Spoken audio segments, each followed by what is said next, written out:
Hello and welcome back to everyone. The mission development academy के इस target batch में आप सभी लोगों का स्वागत है। डियर स्टूडेंट्स, अगर आप क्लास 9th में एडमिशन लेना चाहते हैं, चाहे वो सैनिक स्कूल हो, नवोदय स्कूल हो, CHS हो, मिलिट्री स्कूल हो या किसी भी तरीके के जो स्कॉलरशिप टेस्ट होते हैं, अगर आप उनमें भी पार्टिसिपेट करना चाहते हैं तो ये टारगेट बैच आप सभी के लिए बहुत ही ज्यादा इंपॉर्टेंट होने वाला है। डियर स्टूडेंट्स, एक बात मैं आपको बता दूं कि इस टारगेट बैच के अंदर हमने लगभग पूरे सिलेबस कंप्लीट कर लिए हैं और अभी हम इंग्लिश का सिलेबस कंप्लीट कर रहे हैं। और आपको पता होना चाहिए कि इंग्लिश के सिलेबस के अंदर हमने जो लास्ट लेक्चर डिस्कस किया था उसके अंदर हमने डिस्कस किया था चेंजेस ऑफ नंबर्स के बारे में। राइट, किसके बारे में हमने डिस्कस किया था? चेंजेस ऑफ नंबर के बारे में हमने बहुत अच्छी तरीके से डिस्कशन किया था। अब ये जो चेंजेस ऑफ नंबर है इसको तो हमने समझ लिया बहुत अच्छी तरीके से, यानी कि noun numbers, noun genders, adjective, ये सारे टॉपिक्स हमारे कंप्लीट हो चुके हैं। अब हमें समझने की बारी है थोड़ा बेसिक से इंटरमीडिएट लेवल के जो टॉपिक्स होते हैं उनको, यानी कि आज हम डिटेल्ड में समझेंगे वर्ब और उसके टाइप्स के बारे में कि वर्ब्स क्या होती हैं और उसके टाइप्स क्या होते हैं। लेकिन उससे पहले हमेशा की तरह जो बात हम रिपीट करते हैं भाई, कि अगर आपको हमारे साथ पढ़ना है ना तो आपको कुछ रूल्स फॉलो करने पड़ेंगे। वो रूल्स बहुत ही सिंपल हैं। रूल्स क्या हैं? रूल्स ये हैं कि आपके पास में आपकी नोटबुक, पेन, पेंसिल, जो भी आपके पास में होना चाहिए और जो भी आपको पढ़ाया जाए भाई उसको लिखो। टाइम लग रहा है ना, कोई दिक्कत नहीं, एक बार ही टाइम लगेगा। नेक्स्ट टाइम रिवीजन करते समय आपको प्रॉब्लम नहीं होगी। नोट्स आपके खुद के ही होने चाहिए। जो भी पढ़ाया जाए उसको लिखिए, खुद के नोट्स बनाइए। वीडियो देखते समय बीच में छोड़ करके भाई नहीं जाना है। इसके साथ साथ जितना भी पढ़ो उसका रिवीजन आपको जरूर करना है। क्लास के बीच में अगर कुछ क्वेश्चंस दिए गए हैं तो उन क्वेश्चंस को सॉल्व करना है। राइट, डेली का होमवर्क डेली करना है और वीडियो देखते समय ना कंप्लीटली फोकस रहना है। ये बहुत ही एक इंपॉर्टेंट बात है कि वीडियो देखते समय कंप्लीटली फोकस रहना, क्योंकि जब आप वीडियो देखते हो तो आपका ध्यान कहीं और चला जाता है। बहुत सारे ऐसे बच्चे होते हैं जो बिल्कुल बैठे हुए हैं बिस्तर में आराम से देख रहे हैं और फिर नींद आ जाती है, सो जाते हैं। ये बिल्कुल नहीं होना। जब आपके पास में पेन पेपर होता है ना तो उसके साथ इन्वॉल्व रहते हो तो नींद नहीं आती है। आपके पेन चलने चाहिए। सिलेबस टेकर जो सीट है उसको फिल करना जरूरी है। अगली क्लास अटेंड करने से पहले पिछली क्लासेस का भाई रिवीजन जरूर कर लेना, ये एक इंपॉर्टेंट पार्ट है। अब हम बात करते हैं कि भाई जो सैनिक स्कूल का सिलेबस है, इस सिलेबस में आज हम डिस्कस करेंगे वर्ब्स और उसके टाइप्स के बारे में। और मैं आपको बता दूं कि इस कंप्लीट टारगेट बैच के अंदर, ये जो बैच आपका चल रहा है इसके अंदर हमने लगभग सारी चीजों को, चाहे वो मैथ्स हो, कंप्लीट आप देखेंगे एज इट इज आपके सैनिक स्कूल में जो सिलेबस दिया हुआ है ना उसी सिलेबस के अकॉर्डिंग सारी चीजें हमने कंप्लीट करा दी है। इसके अलावा ये आप साइंस का भी मैच कर सकते हो, इसके साथ साथ सोशल स्टडीज भी हमने कंप्लीट कराई है भाई आपकी, और इंटेलिजेंस भी हमने कंप्लीट कर ली है। साथ साथ में हमने इंग्लिश का जो सिलेबस है, ये आपका इंग्लिश का सिलेबस है, इसको मैंने थोड़ा सा अरेंज किया है। बेसिक जो बिगनर लेवल है वो, उसके बाद इंटरमीडिएट लेवल पे, तो ये जो बेसिक्स लेवल वाले टॉपिक्स है ना वो कंप्लीट हो चुके हैं आपके, कंप्लीटली बेसिक्स वाले। अब हम बात करेंगे यहां से इंटरमीडिएट वाले टॉपिक्स को कवर करेंगे। ये पूरा हमने कवर कर लिया, करेक्ट। अब ये वाले टॉपिक्स की शुरुआत होगी जिसमें कि हम एलिमेंट्री, जिसमें कि ग्रामर्स के रूल्स वगैरह कुछ इंपॉर्टेंट चीजें ध्यान रखनी पड़ती है, यानी कि वर्ब और उसके टाइप्स के बारे में। अगर आपने वर्ब अच्छी तरीके से पढ़ लिया, अगर आपने वर्ब अच्छी तरीके से पढ़ लिए है ना, तो मैं एक चीज बता दूं, आपको टेंसेस समझने में कोई प्रॉब्लम नहीं होगी। आपको टेंसेस समझने में कोई प्रॉब्लम नहीं होगी, यानी कि ये दोनों टॉपिक्स है ना एक दूसरे से रिलेटेड है, इवन की मॉडल्स भी, करेक्ट। इसके बाद ये पूरे के पूरे टॉपिक्स बहुत ही आसानी से आप समझ पाओगे क्योंकि वर्ब से रिलेटेड रहते हैं। जब हम टेंसेस पढ़ते हैं तो वहां पे स्ट्रक्चर आता है सब्जेक्ट प्लस वर्ब की फर्स्ट फॉर्म के साथ एस लगेगा या ईएस लगेगा या वर्ब की सेकंड फॉर्म लगेगी, तो वहां पे आपको क्लियर होना चाहिए यार कि वर्ब का एज इट इज मतलब क्या होता है, कितने टाइप्स की वर्ब होती है, कंफ्यूजन तो नहीं हो रहा है, ये आपको होना चाहिए। अब देखिए होता क्या, इसी तरीके से ये आगे के टॉपिक्स भी हम कवर करेंगे, राइट। अब देखिए एक चीज मैं आपको बताता हूं, जब हम बात करते हैं ना वर्ब की, तो वर्ब का सिंपल सा मतलब होता है जिससे किसी काम का होना या फिर करना पाया जाता है, उसको हम वर्ब कहते हैं। A verb is a word that shows action, जो एक्शन को बताता है। जिससे किसी काम का करना या होना पाया जाता है उसको वर्ब कहते हैं, जो एक्शन को बताता है उसको वर्ब कहते हैं। ये jumping girl, right. The baby sleep, a man eat a burger, right. तो यहां पे क्या कर रहा है, ये खा रहा है, बेबी स्लीप कर रहा है ये, और ये जंप कर रही है। अब यहां पे एक चीज आपको समझना होगा, सर आपने तो कंफ्यूज कर दिया। जब हम ये पढ़ते हैं, ये एज भी पढ़ते हैं, एम पढ़ते हैं, आर पढ़ते हैं, इसको भी तो हम लोग बोल देते हैं कि ये भी एक तरीके की वर्ब है। यस, ये वर्ब है, लेकिन ये हेल्पिंग वर्ब है। अच्छा, क्या ये हेल्पिंग वर्ब है? अब जैसे यहां पे ये खाने का काम कर रहा है, ये खाने का काम कर रहा है, तो खाना हो गया ईट। ईट का मतलब क्या होता है? खाना। जंप, जंप का क्या मतलब होता है? कूदना, राइट। इसके अलावा स्लीप, स्लीप का मतलब होता है सोना। गोल्ड वाला नहीं, ये सोना, ये सोने वाला सोना है। यहां से आपको बेसिक्स कुछ बातें समझ आ रही होगी। जितना मैं भी बता रहा हूं ना, उतना आप ही समझना है।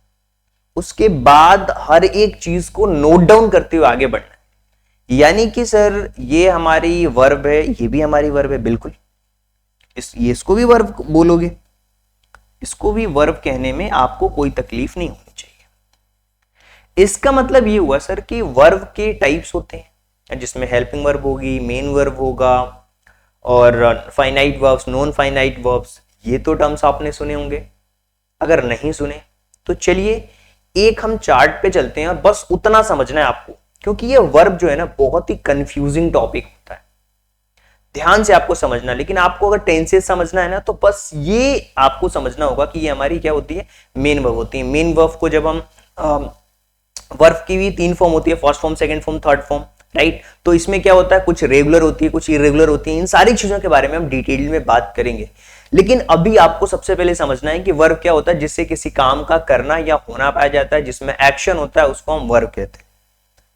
यानी कि अगर आप एक प्रैक्टिकल वे में देखोगे वर्ब को, तो वो सारी चीजें वर्ब है, जैसे कि देखना, खाना, पीना, जाना, आना, लिखना, पढ़ना, ये सारी की सारी क्या है? वर्ब, जिसमें ना आ रहा है, राइट। खेलना, कूदना, देखना, आना, जाना, सोना, पीटना, डांटना, ये सारी की सारी चीजें क्या है? वर्ब होती हैं। इसको आप मेन वर्ब कह सकते हो। इसकी first form, second form, third form भी होती है, आगे अभी हम देखेंगे। बट सबसे पहले हम बात करेंगे अब टाइप्स ऑफ वर्ब, यानी कि इसको हम कैटेगराइज करेंगे ना, तो और बेटर तरीके से आपको ये बातें समझ आने वाली हैं। तो कॉपी में सबसे पहले लिखिए टाइप्स ऑफ वर्ब, कॉपी में नोट डाउन कर लीजिए। कभी जिंदगी में आपको कंफ्यूजन नहीं होगी, क्योंकि जितनी तरीके के बुक्स पढ़ोगे उतना आपको कंफ्यूजन होगा कि यार ये वाला वर्ब है या नहीं है, ये कौन सा वर्ब है। ध्यान से हर एक चीज को हम क्लियर करने वाले हैं वर्ब के अंदर, राइट। चलिए, ये तो आपने समझ लिया वर्ब की डेफिनेशन, करेक्ट। चलिए एक चीज मैं आपको बताता हूं, ये टेबल ध्यान से देखिए भाई। अगर ये टेबल आपको समझ आ गई ना, तो वर्ब आप बहुत अच्छी तरीके से समझ पाओगे। कभी भी कंफ्यूजन नाम का जो वर्ड है ना, वो आपके दिमाग में नहीं आएगा, अगर आपने बस इतना समझा। आप देखिए, अब इसमें ज्यादा आपको दिमाग नहीं लगाना। ज्यादा दिमाग लगाने की कोशिश करोगे, प्रॉब्लम हो जाएगी आपको। एक एक टर्म्स को एक्सप्लेन करूंगा, बस उतना आपको समझना है। क्लियर है? टाइप्स ऑफ वर्ब, यानी कि वर्ब के प्रकार। अब देखिए, एक होता है फाइनाइट वर्ब, बिल्कुल करेक्ट सर, ये बात हम समझ पा रहे हैं। एक होता है नॉन फाइनाइट वर्ब, क्या? एक होता है non finite verb. Okay okay sir, इतना तो हमें समझ आ रहा है। अभी मैंने आपको कुछ चीजें बताई हैं, वो किस कैटेगरी में रखोगे अगर आपको रखना होगा तो? सर आपने हमें समझाया खाना, पीना, जाना, आना, ये एक तरीके की मेन वर्ब है, यानी कि फाइनाइट वर्ब के अंदर ही हमारी क्या मिल रही है? Main verb. यानी कि सर इसको समझने के लिए मैं ये लिख सकता हूं क्या, अपने समझने के लिए, कि सर यहां पे जैसे कि खाना हो गया, राइट, जैसे कि सोना हो गया, ये मेन वर्ब हो गया। बिल्कुल सर। सर आपने अभी समझाया हमें हेल्पिंग वर्ब के बारे में, इसमें हमारा इज होता है, एम होता है, आर होता है। देखिए हेल्पिंग वर्ब का एक और नाम होता है, आपको कंफ्यूज नहीं होना है। हेल्पिंग वर्ब का एक और नाम होता है जिसको हम कहते हैं ऑक्सिलरी वर्ब। क्या कहते हैं? ऑक्सिलरी वर्ब कहते हैं। कहते हैं ना कि भैया सर का नाम तो मेंटर सर है, लोग मुझे मेंटर सर के नाम से जानते हैं, लेकिन मेरा एक रियल नेम भी तो है। आपके घर का नाम पिंटू होगा, हो सकता है स्कूल में आपका नाम कुछ और हो, लेकिन कुछ लोग ऐसे होंगे जो आपको दोनों नामों से जानते होंगे, राइट। तो यहां पे क्या है, हेल्पिंग वर्ब को ऑक्सिलरी वर्ब भी कहा जाता है। अभी ये लिंकिंग वर्ब क्या होता है, इसको मैं थोड़ी देर के लिए पोस्टपोन कर देता हूं, समझाऊंगा लिंकिंग वर्ब क्या होता है। लेकिन अभी बस आपको अगर इतनी बात समझ आ रही है कि सर दो तरीके की होती है, एक होती है फाइनाइट, एक होती है नॉन फाइनाइट। अब नॉन फाइनाइट के अंदर है ना इन्फिनिटिव्स, जीरंड्स और पार्टिसिपल आते हैं। अच्छा सर, अपने आप में ये एक अलग टॉपिक है जो कि वर्ब से रिलेटेड ही है, लेकिन मैं आपको एक ओवरव्यू दूंगा इन सारी चीजों के बारे में ताकि आप एटलीस्ट टाइप को तो समझ पाओगे। कहीं किसी बुक्स में लिखा आएगा तो आप समझ तो पाओगे ये नॉन फाइनाइट का एग्जांपल है। तो सबसे पहले हम चलते हैं लिंकिंग वर्ब के बारे में बात करेंगे। अभी डोंट वरी, उससे परेशान नहीं होना कि लिंकिंग और हेल्पिंग वर्ब को कैसे उसमें डिफरेंसेस समझ पाएंगे। ध्यान से जो चीजें बताऊंगा ना उसको नोट डाउन करना। ये टेबल आपको अगर आपने समझ ली ना, तो हम सबसे पहले फाइनाइट और नॉन फाइनाइट के बारे में बात करेंगे। इसके बारे में बात करेंगे, फाइनाइट और नॉन फाइनाइट के बारे में। अब मैंने आपको फाइनाइट के एग्जांपल्स दे दिए, नॉन फाइनाइट के एग्जांपल्स मैं देता हूं। मैंने आपको बताया ना कि नॉन फाइनाइट के अंदर जीरंड्स, इन्फिनिटिव्स और पार्टिसिपल आते हैं। यस सर, आपने यही टेबल में बनाया है। तो क्या हम पहले ये वाला पूरा हिस्सा समझ लें, उसके बाद हम इस पे आएंगे जिसमें कंफ्यूजन ज्यादा होती है बच्चों को। अच्छा, इसमें एक और चीज आ जाती है, वो होता है मॉडल वर्ब्स। इसमें कुछ मॉडल वर्ब्स भी आ जाती हैं, तो कंफ्यूजन नहीं होना, सारी चीजों के बारे में हम बात करेंगे। मॉडल वर्ब्स का मतलब होता है जो हमारे मूड्स को एक्सप्लेन करते हैं, उसको हम मॉडल वर्ब्स भी कहते हैं। लिंकिंग का मतलब लिंक करने से रिलेटेड है, अभी हम आगे डिटेल में देखेंगे। अभी हम सबसे पहले नॉन फाइनाइट को अच्छी तरीके से समझ लेते हैं कि नॉन फाइनाइट क्या होता है। इसके एग्जांपल्स भी हम समझेंगे कि जीरंड का कौन सा एग्जांपल है, पार्टिसिपल कौन सा है, इन्फिनिटिव्स कौन सा है और फाइनाइट क्या होता है। अभी हम केवल इतना समझने वाले हैं, फिर फाइनाइट को डिटेल्ड में समझेंगे, इसके डिफरेंसेस को समझेंगे, जो भी चीजें सारी चीजें हम समझेंगे। अभी हम केवल इतना समझने वाले, तो आई होप कि आप लोग रेडी हो। चलिए, तो ये देखिए, सबसे पहले सर आपसे अगर किसी ने पूछ दिया कि सर फाइनाइट और नॉन फाइनाइट क्या होता है, तो ध्यान से आप समझिए। नॉन फाइनाइट क्या होता है, can not be the main verb, ये हमारी मेन वर्ब नहीं होती है। क्या ये मेन वर्ब नहीं होती है? तो क्या होती है, एक एग्जाम्पल देकर के मैं आपको समझाता हूं। मैंने यहां पे लिखा I like teaching, I like teaching. समझना मेरी बात ध्यान से, मैं क्या बोल रहा हूं, मुझे पढ़ाना पसंद है, मैं पढ़ाना पसंद करता हूं। आई लाइक पसंद करना, ये है मेरी मेन वर्ब।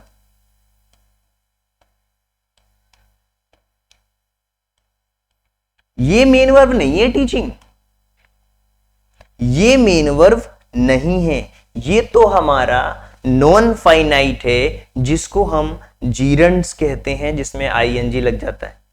जैसे swimming is the good exercise, तो क्या स्विम का मतलब तो तैरना होता है, इसका मतलब ये नहीं कि वो मेन वर्ब है। Swimming is a good exercise आपने देखा होगा, लिखा आता है, देखा होगा आपने। प्रैक्टिकल एग्जांपल की बात करते हैं, कुछ आपने ये वर्ड देखा होगा, swimming is a good exercise, right. Smoking, smoking is injurious to health लिखा आता है, राइट। तो ये जो वर्ड है ना स्मोकिंग, ये एज अ सब्जेक्ट काम कर रहे हैं। इसका मतलब क्या हुआ कि ये नाउन की तरह काम करते हैं, एडवर्ब की तरह काम करते हैं, एडजेक्टिव की तरह काम करते हैं। जैसे मैं बोल रहा हूं यहां पे पढ़ाना पसंद है मुझे, यानी कि जो नॉन फाइनाइट है सर, आप जो बताना चाह रहे हो, इसका मतलब ये हुआ कि सर जो नॉन फाइनाइट वर्ब्स हैं वो एज अ नाउन, एडवर्ब और एडजेक्टिव यूज होते हैं। एम आई राइट? यस। ये किसी भी टेंस, किसी भी मॉडल्स यानी कि मूड्स और जेंडर को इंडिकेट नहीं करते। बोलो हाँ या ना। तो नॉन फाइनाइट के बारे में आपने इतना समझ लिया कि सर ये जो है ना, लग तो आपके वर्ब रहे लेकिन ये मेन वर्ब नहीं है, ये नॉन फाइनाइट वर्ब्स होते हैं। अब उसके अंदर क्या होता है, ये हमारे यूज होते हैं non finite clauses, simply dependent clause में यूज होते हैं। जैसे बहुत सारी चीजें, अब ये डिपेंडेंट क्लॉज और इंडिपेंडेंट क्लॉज ऑलरेडी हम समझ चुके हैं, राइट? पहले के लेक्चर्स अगर आपने ध्यान से देखेंगे तो आपको ये बात क्लियर होगी, वापस मैं रिपीट नहीं कर रहा हूं उस चीज को। फाइनाइट वर्ब अभी हम समझ रहे हैं। क्या समझा हमने फाइनाइट वर्ब के बारे में? ये किसी टेंसेस को इंडिकेट नहीं करते, मूड जेंडर को नहीं बताते, ये एज अ नाउन, एडवर्ब और एडजेक्टिव यूज हो रहे हैं। तो यहाँ पे क्या हो रहे हैं, एज अ नाउन यूज हो रहे हैं, राइट? अब इसके कुछ 3 एग्जांपल्स होते हैं। इससे जीरेंट, आई लाइक स्विमिंग, ING आ रहा है, मतलब आप समझ जाना ये जीरेंट्स के एग्जांपल है। अभी जो मैंने दिया यहाँ पे gerund, swimming, smoking, that is a gerund. अब हम बात करते हैं इन्फिनिटिव्स। ये क्या होते हैं? इन्फिनिटिव्स में आप देखोगे कि कुछ इस तरीके की एग्जांपल आएगा, I might not come. Not participle में क्या होता है? पार्टिसिपल इसी का ही हिस्सा है, जो कि इसके एग्जांपल्स होते हैं नॉन फाइनाइट वर्ब्स के। इसमें भी जो हमारी वर्ब यूज होती है वो क्या होती है? वो नाउन, एडजेक्टिव या फिर एडवर्ब कुछ इस तरीके से यूज होती है। जैसे लिखा है ना, she showed us plate of scones crumbled with cream, right? तो ये जीरेंट्स, इन्फिनिटिव्स और पार्टिसिपल्स क्या होते हैं? ये तो अलग कहानी है, लेकिन नॉन फाइनाइट वर्ब्स के अंदर ही आते हैं जीरेंट्स, इन्फिनिटिव्स और पार्टिसिपल। तो आपको समझना है जीरेंट मतलब ING उसमें होगा, ज्यादातर देखोगे सेंटेंसेस में, इसमें टू होगा, नॉट होगा। पार्टिसिपल्स में भी आपको कुछ इस तरीके के सेंटेंसेस मिलेंगे, राइट? अब सर तो फाइनाइट वर्ब बताइए ये क्या होता है? ठीक इसका opposite, as a main verb use होगा, प्रेजेंट और पास्ट टेंस में यूज होगा। आगे हम टेंसेस को भी पढ़ेंगे। ये पैसिव में भी हो सकता है, एक्टिव में भी हो सकता है, सिंगुलर प्लुरल भी हो सकता है। जैसे सी वॉक होम, एक एग्जांपल है, सी वॉक होम, सी वॉक्स होम, ये लिखा हुआ है। इसमें क्या लिखा हुआ है? यहां पे जो वर्ड लिखा हुआ है ना सी, समझना ध्यान से, यहां पे जो वर्ड लिखा हुआ है सी, यहां पे जो वर्ड लिखा हुआ है ना सी, यहां पे देखिए, इस पे आइए, यहां पे जो वर्ड लिखा हुआ है ना सी,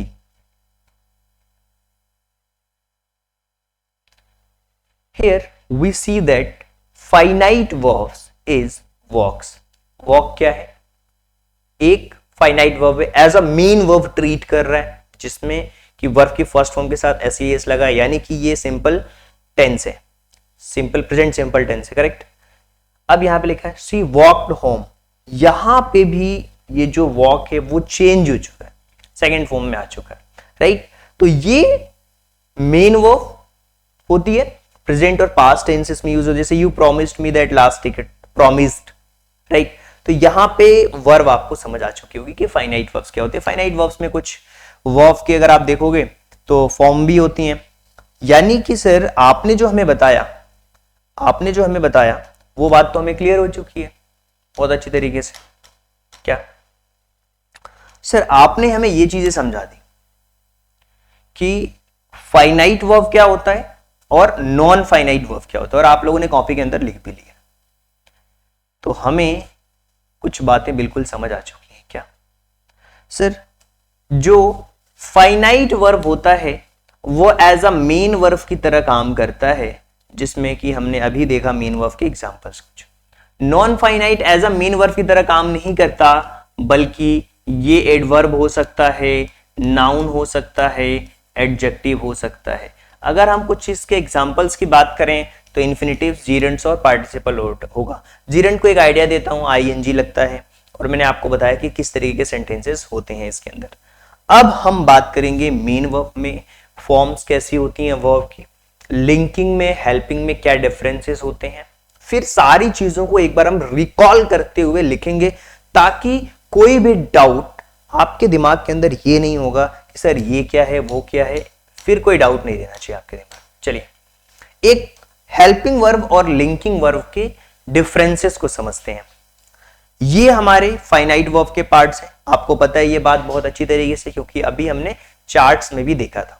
तो सबसे बड़ी चीज क्या है जो आपको यहां पे समझनी है, सबसे बड़ी चीज ये है यहां पे कि जो लिंकिंग वर्ब होती है, जो मेन वर्ब होती है भाई, और ये भी मेन, ये helping verbs are not the main verbs in sentences. यहां पे helping verb as a main verb नहीं होती है।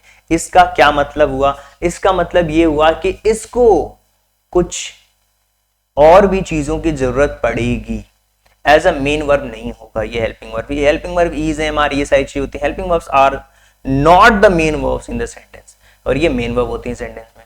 Looking verbs followed by the subjects complements, right. और यहाँ पे क्या, helping verbs are often followed by the principal verb को फॉलो करती हैं। लिंकिंग वर्ब्स क्या करती हैं, लिंक करने का काम करती है सब्जेक्ट्स के कॉम्प्लीमेंट्स को। Linking verbs are used describe the identity of subjects. Linking verb जो है ना, वो सब्जेक्ट की आइडेंटिटी को डिस्क्राइब करने में यूज की जाती है, लेकिन ये जो हेल्पिंग वर्ब है वो सब्जेक्ट के एक्शन को डिस्क्राइब करने में यूज करी जाती है। सर जब तक आप एग्जांपल नहीं दोगे हमें समझ नहीं आएगा कि ये क्या होता है। देखिए हेल्पिंग वर्ब एक्शन को बताता है, जैसे I am going to play cricket, I am going to play cricket, एक एग्जांपल लिया मैंने।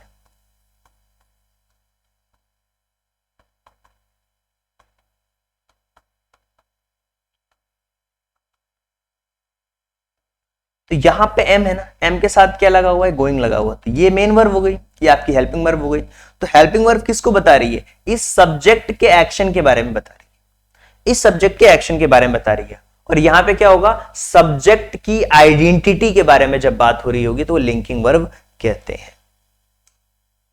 लिंकिंग और हेल्पिंग में आपको आइडिया लग गया। और ये मेन वर्ब के कुछ एग्जांपल्स हैं भाई, जो टेंसेस में यूज होते हैं, right.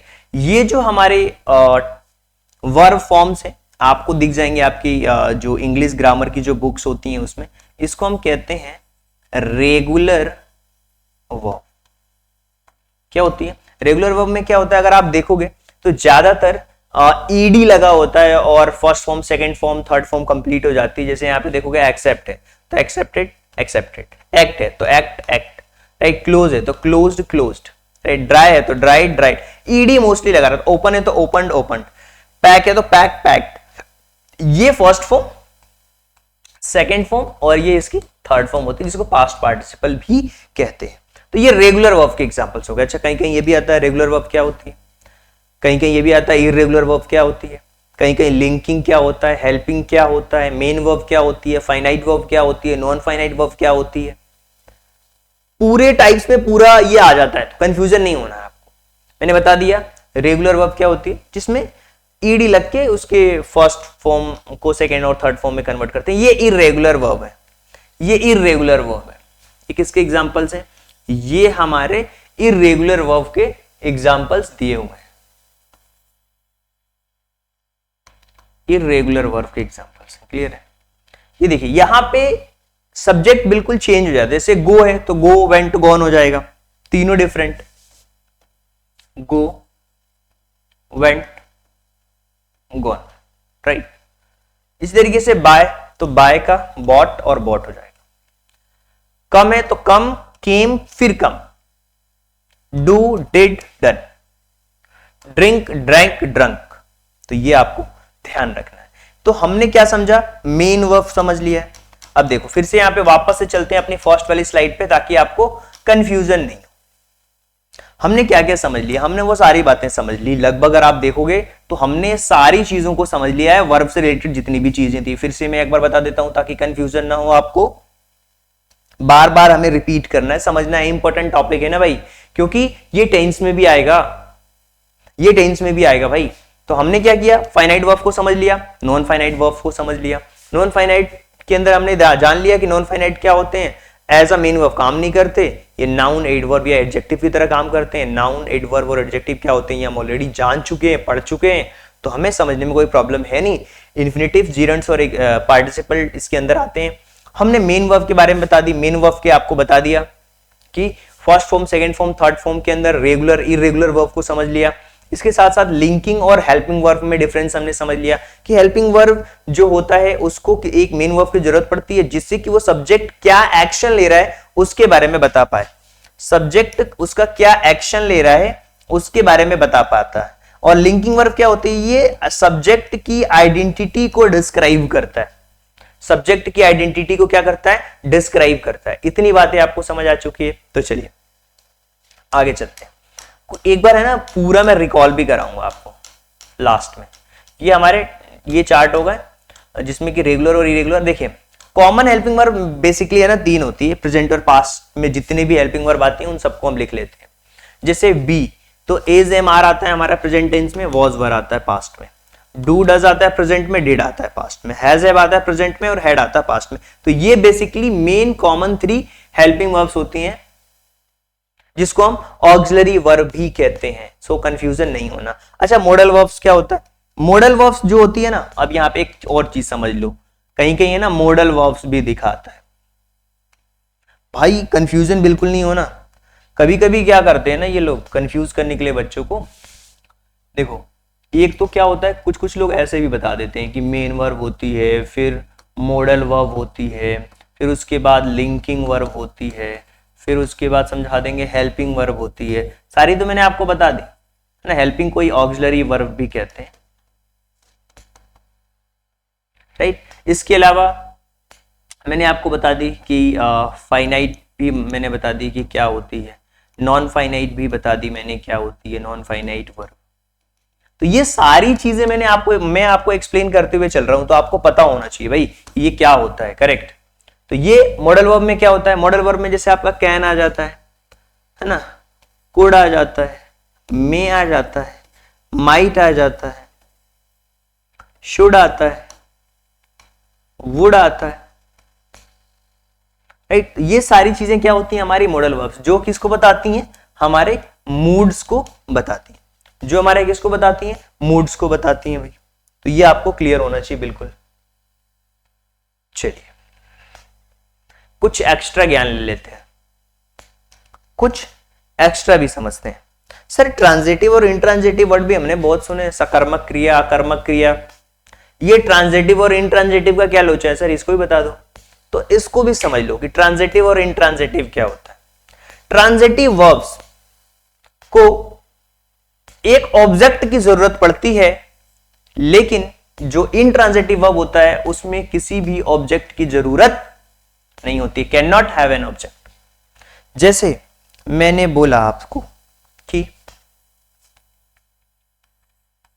I bought a car, तो यहां पे ये जो ऑब्जेक्ट है वो क्या है, कार। यहां पे जो ऑब्जेक्ट दिया हुआ है वो क्या है, वो आपका कार है।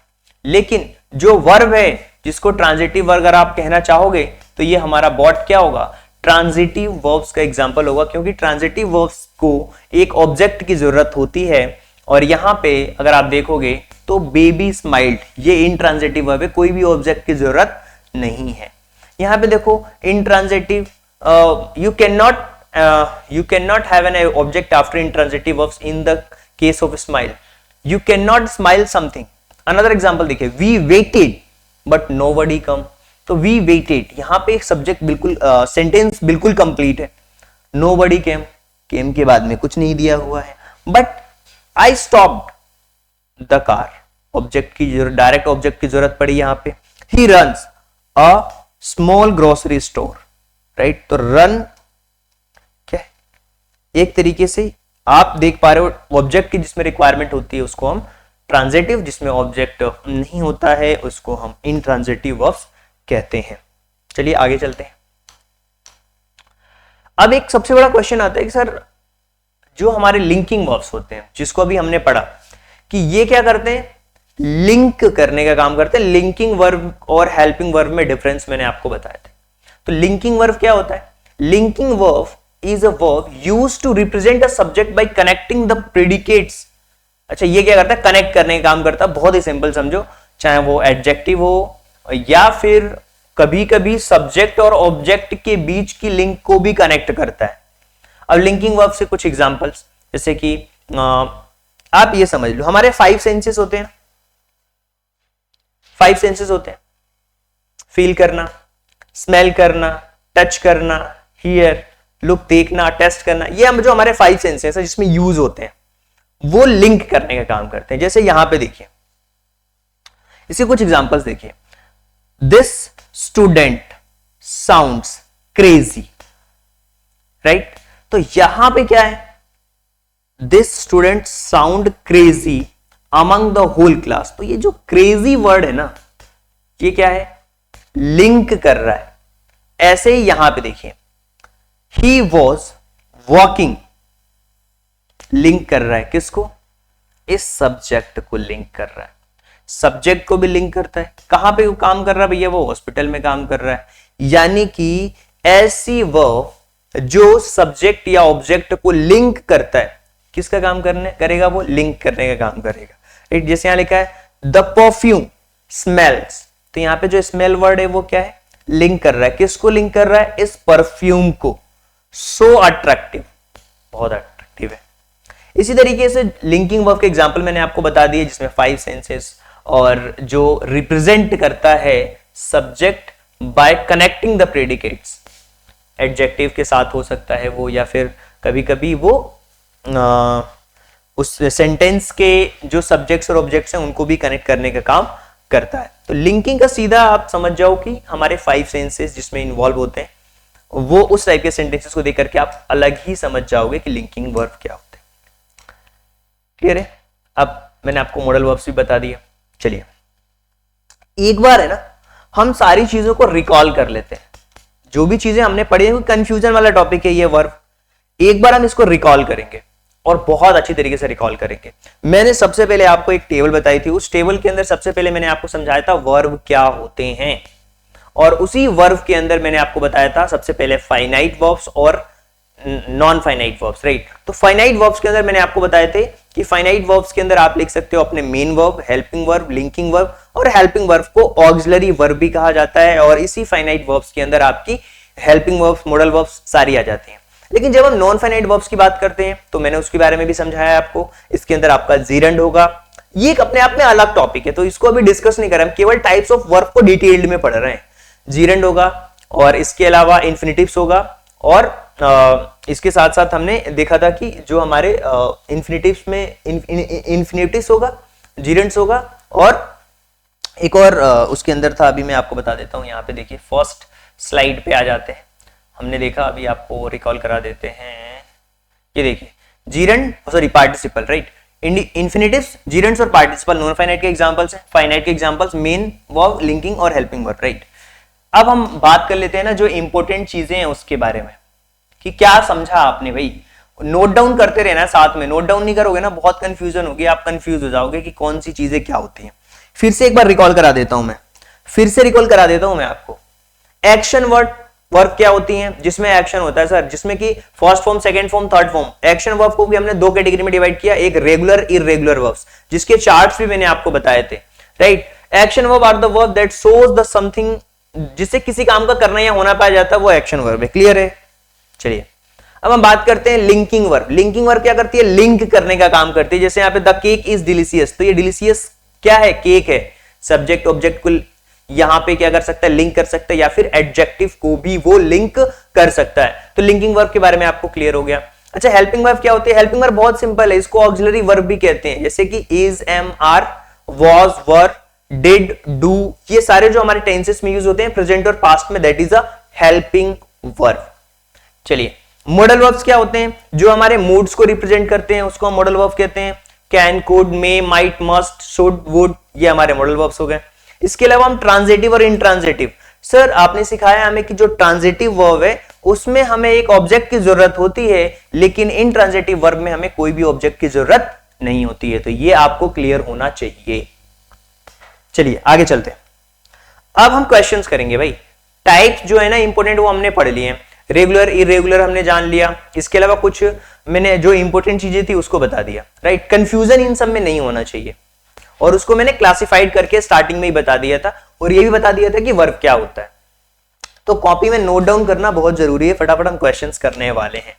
चलिए फर्स्ट क्वेश्चन आपकी स्क्रीन पे पहला क्वेश्चन लिखा हुआ है, after the school was dismissed she said with a pretended casualness that she wanted to go and meet the new teacher. इसमें हमें टाइप्स ऑफ वर्ब के बारे में पूछा गया है कि ये किस टाइप का वर्ब है। भाई देखो मैंने आपको बताया था ये एग्जांपल, अच्छा आपको ये समझ है ट्रांजिटिव वर्ब क्या होता है। आपको इन्फिनिटिव्स के बारे में भी मैंने उतना नहीं बताया, इन्फिनिटिव्स के बारे में कि इन्फिनिटिव्स क्या होता है, और ट्रांजिटिव वर्ब्स इंट्रांजिटिव दोनों बताया था मैंने आपको, ट्रांजिटिव और इंट्रांजिटिव। तो क्या यहां पे कुछ ट्रांजिटिव और इंट्रांजिटिव वर्ब का लग रहा है क्या? बिल्कुल नहीं लग रहा है, यानी कि इसमें पार्टिसिपल या फिर इन्फिनिटिव्स हो सकता है, राइट। तो इसमें क्या होगा? पार्टिसिपल होगा। ये नॉन फाइनाइट वर्ब का एग्जांपल, किसका? नॉन फाइनाइट का एग्जांपल, राइट। क्या है यहां पे? प्रिटेंडेड। चलिए आगे चलते हैं। अब ये देखिए, you dash an accident if you go on the driving like that choose the most appropriate option. यहां पे हमें मोस्ट एप्रोप्रिएट ऑप्शन क्या करना है? चूज करना है। देखिए वैसे तो ये टॉपिक हमारे टेंसेस के अंदर और मॉडल्स के अंदर कवर होंगे, लेकिन फिर भी मैं आपको बता देता हूं कि इसका आंसर क्या होगा। तो यहां पे देखिए लिखा हुआ है, you will have an accident if you go on the driving like that. तो विल हैव होगा। ये हमारे टेंसेस के टॉपिक्स हैं, इसके अंदर कुछ सेंटेंसेस हैं बट हम इसको करेंगे आगे भी। और जो टॉपिक्स आपके जैसे जीरेंट्स वाले टॉपिक रह गए हैं, जैसे पार्टिसिपल हो गया, इन्फिनिटिव्स हो गया, तो आगे के जो सिलेबस है उसमें ये टॉपिक्स आएंगे, तो वहां हम कवर कर लेंगे। अभी केवल और केवल टाइप्स ऑफ वर्ब को हम कवर कर रहे हैं।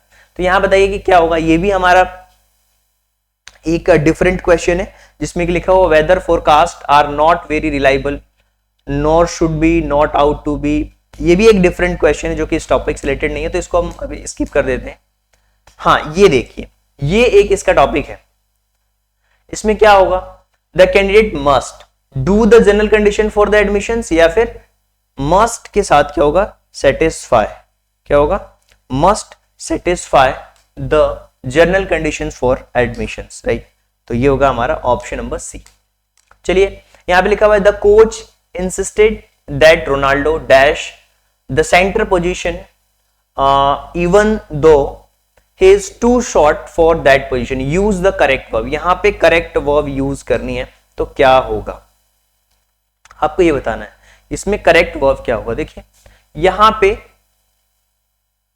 The coach insisted that Ronaldo play the centre position, तो ऑप्शन नंबर फर्स्ट जो है वो करेक्ट है। अब यहां पे हमें वर्ब सिलेक्ट करना है चार ऑप्शंस में से, the moon, shine at night, या साइंस, या फिर सोन, या फिर नन। तो यहां पे जो सबसे आपने एक लाइन सुनी होगी, the sun rises in the east, right. तो यहां पे भी क्या होगा? साइन होगा, साइंस। यानी कि ये हमारा प्रेजेंट सिंपल टेंस है। टेंसेस को जब आप करोगे तो आपको और अच्छी तरीके से ये सेंटेंसेस समझ आएंगे। चलिए, they dash my friends in the park yesterday. अब यस्टरडे की बात हो रही है यहाँ पे, यानी कि ये पास्ट में हमारा सेंटेंस है, तो पास्ट में कौन सा वर्ब यूज होना चाहिए? सी की सेकंड फॉर्म क्या होगी? सॉ। तो ऑप्शन नंबर 7 में जो बी वाला ऑप्शन है वो क्या है? करेक्ट होगा। चलिए आगे बढ़ते हैं। Next question, I dash him only one letter so far. तो यहां पे जो यहां पे क्या होगा, have sent, I have sent, I have sent him. देखिए टेंसेस जब आप करोगे ना बहुत अच्छी तरीके से समझ में आएगा। ये देखिए ये भी हमारा फ्यूचर टेंस का एग्जांपल है। I shall telephone you when he dash back. इसके नेक्स्ट चैप्टर में ना हम टेंसेस को ही कवर करेंगे ताकि आपको काफी कुछ आइडिया लग जाएगा इससे रिलेटेड। तो ही कम्स, क्या होगा, he comes back. Can I have some milk before I go to bed, या फिर एम गोइंग टू बेड, या फिर शैल गो, या फिर नन। तो यहां पे क्या होगा, तो आप कह सकते हो before I go to bed, I go to bed. Dash लिखा हुआ है, he dash asleep while he was driving. तो बताइए इसका करेक्टर क्या होगा, आपके अकॉर्डिंग आप खुद जज करिए, बताइए कि क्या होगा। देखिए यहां पे सेंटेंस है ना वॉज में है, राइट, ये वॉज में पास्ट टेंस है, तो पास्ट टेंस के अकॉर्डिंग वर्ब की सेकंड फॉर्म आती है। तो फॉल का मतलब होता है गिरना, तो इसका होगा फेल, FELL। हैज फॉलन आ ही नहीं सकता कहीं से भी क्योंकि ये प्रेजेंट को रिप्रेजेंट करता है।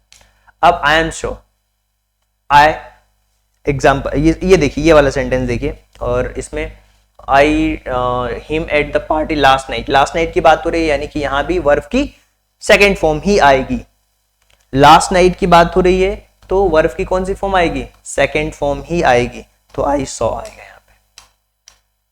लास्ट 5 years की यहां भी बात हो रही है, लेकिन यहां पे टाइम की बात हो रही है, तो इज वर्किंग तो आएगा नहीं, हैज बीन वर्किंग भी नहीं आएगा।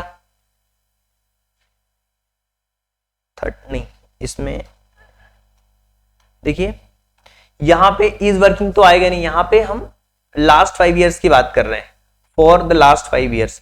तो सिंस और फॉर का यूज किस में होता है, परफेक्ट कॉन्टिन्यूअस टेंसेस में होते हैं। तो यहां पे हैज बीन वर्किंग होगा, क्या होगा, हैज बीन वर्किंग।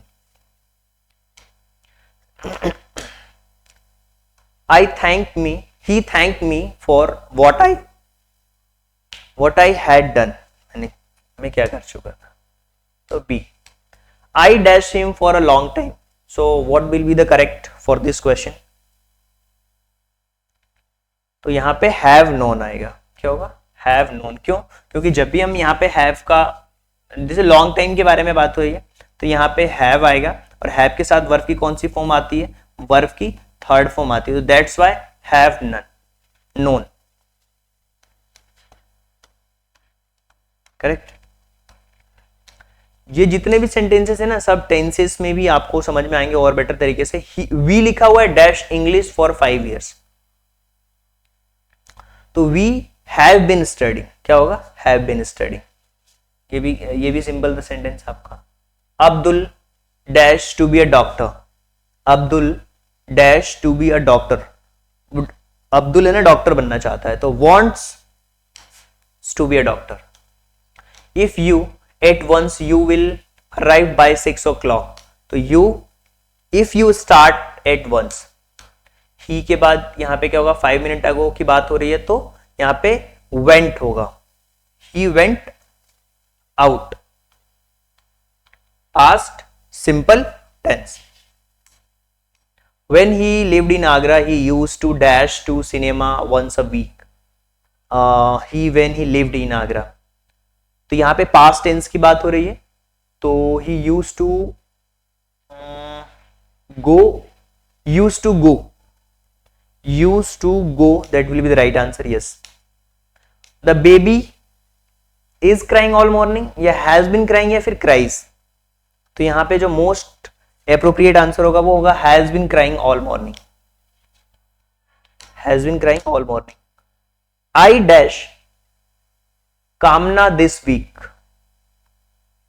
कामना सेंटेंस एक बार देखना होगा, Kamna this week, have not seen या डिडंट सी, या I am not seeing this week, तो I didn't, I have not seen आएगा यहाँ पे, have not seen. This paper is appears none, तो क्या होगा, आप कह सकते हो यहां पे वर्ड होगा जो appears, राइट। ये हमारा सिंपल प्रेजेंट टेंस का एग्जांपल था। No sooner did he watch, watch me then try to run away. ये वाला क्वेश्चन बताइए, there will be the rush for seats when the train, will be लिखा हुआ है यहाँ पे, फ्यूचर टेंस की बात हो रही है, तो उसके अकॉर्डिंग आपको ये बताना है कि यहाँ पे मोस्ट अप्रोप्रिएट आंसर्स क्या होगा। There will be the rush for seats when the train arrives, जब ट्रेन आती है तो। चलिए आगे चलते हैं। The officer dash the car to speak to the driver, stops, has stops, stopped, had stopped. तो यहां पे जो करेक्ट ऑप्शन होगा वो होगा आपका stopped.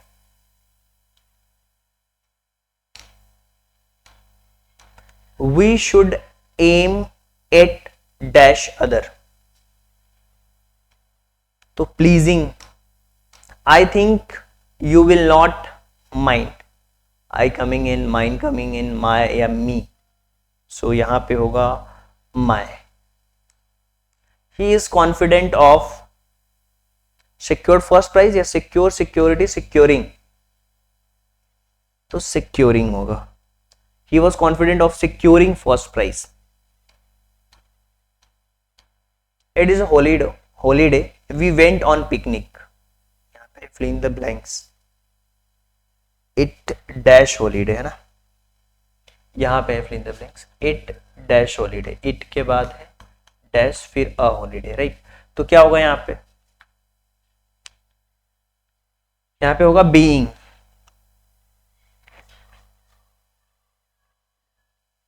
Having dash my work, I return home early, so यहां पे जो आपका आंसर होगा वो होगा finished, having a finished my work. Here is a break window, broken window, या ब्रेकिंग या फिर नन। तो आप कह सकते हो कि यहाँ पे जो ऑप्शन है वो बी वाला जो ऑप्शन है वो करेक्ट होगा कि ब्रोकन विंडो की बात हो रही है। और यहाँ पे सेम वही चीज है, ये जो ब्रोकन वर्ड लिखा है ना, ये ब्रोकन विंडो की बात हो रही है। ये जो ब्रोकन वर्ड लिखा हुआ है ये एज अ मेन वर्ब काम नहीं कर रहा है। जैसा कि मैंने आपको समझाया था कि नॉन फाइनाइट वर्ब्स क्या होते हैं, ये उसी तरह ये भी है।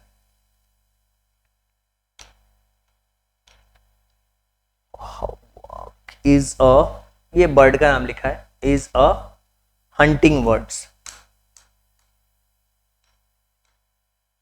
डैश टू लेफ्ट टर्निंग, कर लेते हैं इसको फटाफट। It dash a cold, it being. Tenses जब करोगे तो सारे वर्ड्स आपको क्लियर होंगे, इसीलिए मैं ज्यादा आपको एक्सप्लेन नहीं कर रहा हूं, क्योंकि टेंसेस हमने अभी नहीं पढ़े हैं, नेक्स्ट टॉपिक्स में हम पढ़ेंगे। तो वाउंडेड होगा यहाँ पे, the dash horse could run no tired, right. तो इस तरीके से हमने ये कंप्लीट कर लिया, करेक्ट। देखिए ये जो जितने भी क्वेश्चन हमने करे हैं अभी वर्ब से रिलेटेड, ये कहीं ना कहीं जब आप टेंसेस करोगे तो आपको और बेटर तरीके से समझ आएगा, क्योंकि जब आप टेंसेस करोगे तो उसमें मेन वर्ब्स का यूज देखोगे, सारे टेंसेस के जो स्ट्रक्चर्स हैं उनको देखोगे, और फिर वर्ब के साथ में जब आप कनेक्ट करोगे तो बहुत अच्छी तरीके से आपको इसके आंसर्स भी बनेंगे। अभी हमने टाइप्स ऑफ वर्ब समझ लिया है, कितने टाइप्स के वर्ब्स होते हैं, राइट। इन क्वेश्चंस को आप फिर से प्रैक्टिस करना जब हम टेंसेस को कवर कर लेंगे। टेंसेस को जब पूरा कवर कर लेंगे, उसके अंदर मॉडल्स भी कवर कर लेंगे, तो आप इन क्वेश्चंस की प्रैक्टिस करना डेफिनेटली बनेंगे। चलिए, तो आई होप कि आपको ये सारी बातें समझ आ चुकी है। तो यहां पे हमने काफी कुछ सिलेबस कंप्लीट कर लिया, जैसा कि आपको पता है इंग्लिश के अंदर। और इसके साथ साथ अगर आप चाहते हैं कि बिल्कुल स्ट्रक्चर्ड वाइज जो सिलेबस आपको मिले, तो उसके लिए आप हमारी एप्लीकेशंस को डाउनलोड कर सकते हो।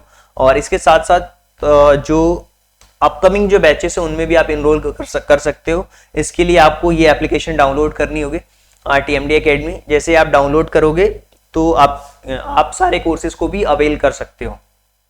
इसके साथ साथ आप चैट के माध्यम से जो आपके डाउट्स हैं वो भी आप पूछ सकते हो, और कोई भी डाउट है किसी भी तरीके का तो आप इसमें पूछ सकते हो।